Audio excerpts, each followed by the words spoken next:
പുത്രന്റെ നാമത്തിൽ ചോദിക്കുമ്പോൾ ഉത്തരം തരുമെന്നരുളിയോനേ.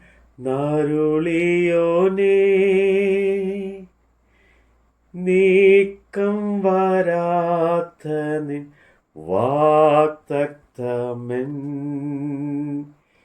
പേർക്കു നീ തന്നുവല്ലോ.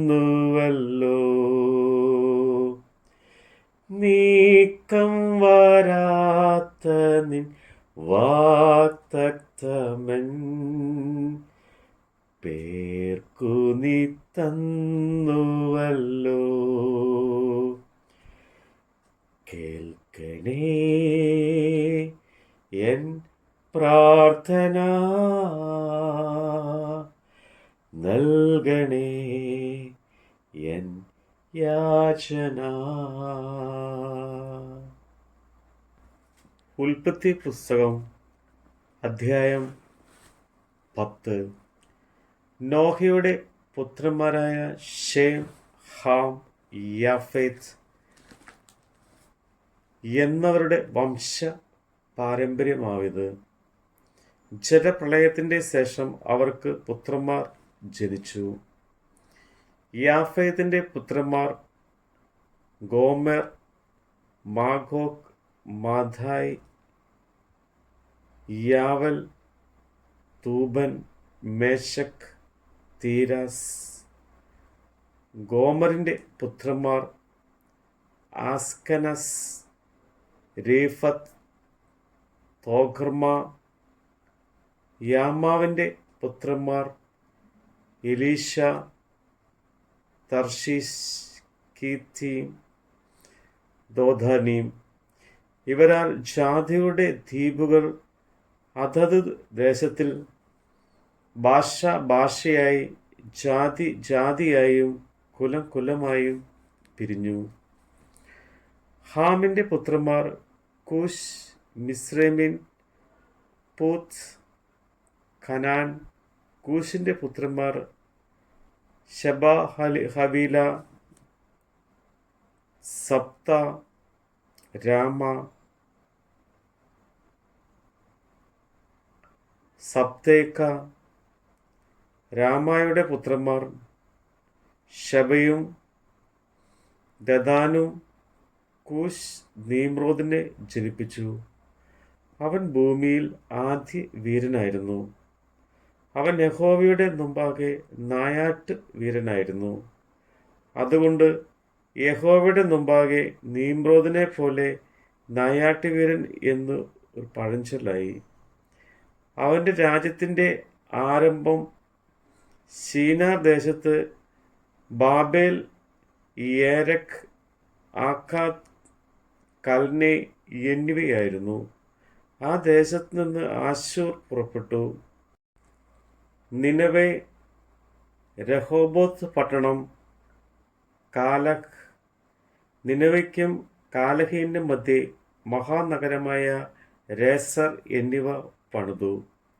മിസ്രയീമോ, ലുദ്ദീം, അനാമീം, ലഹാബീം, നെഫ്തൂഹീം, പത്രേസീം, കസ്ലൂഹീം. ഇവരിൽ നിന്ന് ഫെലിസ്തർ ഉത്ഭവിച്ചു. കഫ്തോരി എന്നിവരെ ജനിപ്പിച്ചു. കാനാൻ തൻ്റെ ആദ്യജാതനായ സീദോൻ, ഹേത്ത്, യെബൂസ്യർ, ആരോമ്യർ, ഗിർഗാഷ്യൻ, ഹിവ്യൻ, ആർക്കൻ, സീന്യർ, അർവോദ്യൻ, സെമാര്യൻ, ഹമാത്യൻ എന്നിവരെ ജനിപ്പിച്ചു. പിന്നീട് കനാന്യ വംശങ്ങൾ പരന്നു. കനാന്യരുടെ അതിർ സീദോൻ തുടങ്ങി ഗേരാർ വഴിയായി ഗസ വരെയും സോദോമും ഗോമോറയും അത്മായും സെബോയിരും വഴിയായി ലാശ വരെയും ആയിരുന്നു.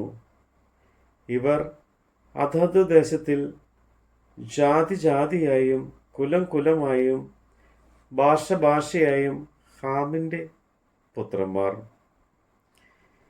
എബ്രിയൻ്റെ പുത്രന്മാരൊക്കെയും പിതാവും യാഫെത്തിൻ്റെ ജ്യേഷ്ഠനുമായ ശേമിനും പുത്രന്മാർ ജനിപ്പിച്ചു.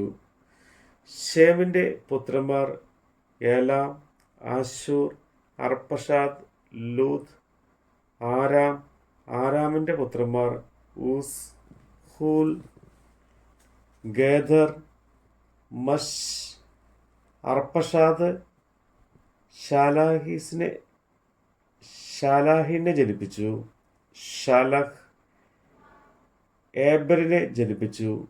ഏബരിന് 2 പുത്രന്മാർ ജനിച്ചു. ഒരുത്തന് പേലെഗ് എന്നു പേർ. അവൻ്റെ കാലത്തായിരുന്നു ഭൂവാസികൾ പിരിഞ്ഞു പോയത്. അവൻ്റെ സഹോദരന്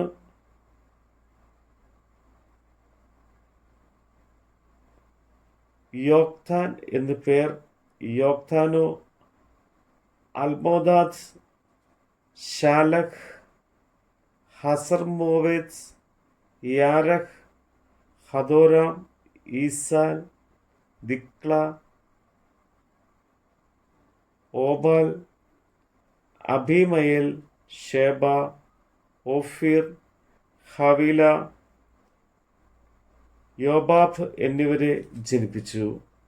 ഇവർ എല്ലാവരും യോക്തൻ്റെ പുത്രന്മാർ ആയിരുന്നു. അവരുടെ വാസസ്ഥലം മേശ തുടങ്ങി കിഴക്കൻ മലയായ സെഫാർ വരെ ആയിരുന്നു. ഇവർ അതത് ദേശത്തിൽ ജാതിയായും കുലം കുലമായും ഭാഷ ഭാഷയായും ശേമിൻ്റെ പുത്രന്മാർ. ഇവർ തന്നെ ജാതിയായും കുലം കുലമായും നോഹയുടെ പുത്രന്മാരുടെ വംശങ്ങൾ. ഇവരിൽ നിന്നാകുന്നു ജലപ്രളയത്തിൻ്റെ ശേഷം ഭൂമിയിൽ ജാതികൾ പിരിഞ്ഞു പോയത്. നമ്മുടെ കർത്താവിൻ്റെ വചനമാണ് നമ്മൾ കേട്ടത്. വചനമെന്നാത്മാവിൻ ദാഹം തീർപ്പാ അരുളുക ദാസരിൽ വരമധികം പകരുക ആത്മാവിൻ പുതുശക്തിയാൽ നിറയുവാൻ നിഞ്ചനങ്ങൾ പകരുക ആത്മാവിൻ പുതുശക്തിയാൽ നിറയുവാൻ നിഞ്ചനങ്ങൾ. കേൾക്കണേ എൻ പ്രാർത്ഥന, നൽകണേ എൻ യാചന.